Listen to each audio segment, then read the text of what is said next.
All right, guys, we're back. We've got 96 days to go, and today we're going to talk a little bit about the grip.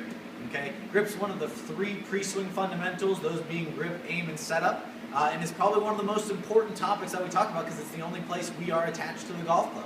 And we do talk about the grip. We're talking about the 4 P's, and those are pressure, position, placement, and precision. And let's talk about those individually really quick. Pressure is easy. How light or how tight?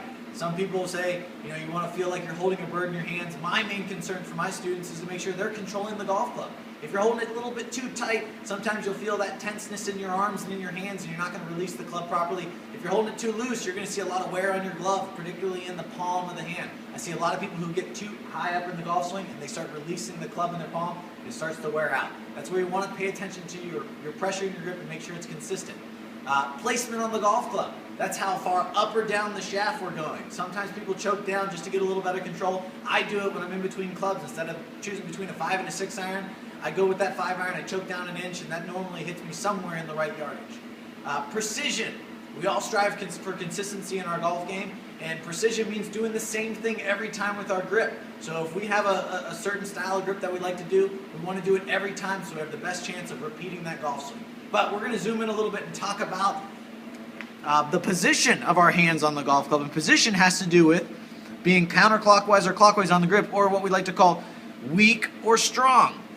And let's really take a look at this left hand here, because this is what I struggle a little bit under pressure. Sometimes my left hand will get a little bit too strong on the golf club, and if we go down to the club face, as that club releases and my hands start to go to the target, it's going to create a closed club face. Hopefully not that far closed, but as that club face closes, I'm more likely to hit a hook shot. And under pressure, that's what I tend to do. I tend to turn the ball over a little bit more than I want to. So my practice drill today is going to be making sure I have a good neutral left hand. And one way I like to do is I'll put my hands together on the golf club and I'll just try to slide my right hand up so that I'm still controlling it. And now my palms are parallel. And I've got a nice neutral grip. And if we come down and look at my left hand, I don't see a lot of knuckles there. And it's in a really good neutral position for myself. So I'm going to get over the golf club. I'm going to pay a lot of attention to my grip as I take my setup. And I'm going to make sure to maintain that grip as I get ready to hit the ball. A lot of times people will re-grip, and we want to avoid doing that. We want to make sure our hands are nice and quiet on the golf club, and then take a nice swing.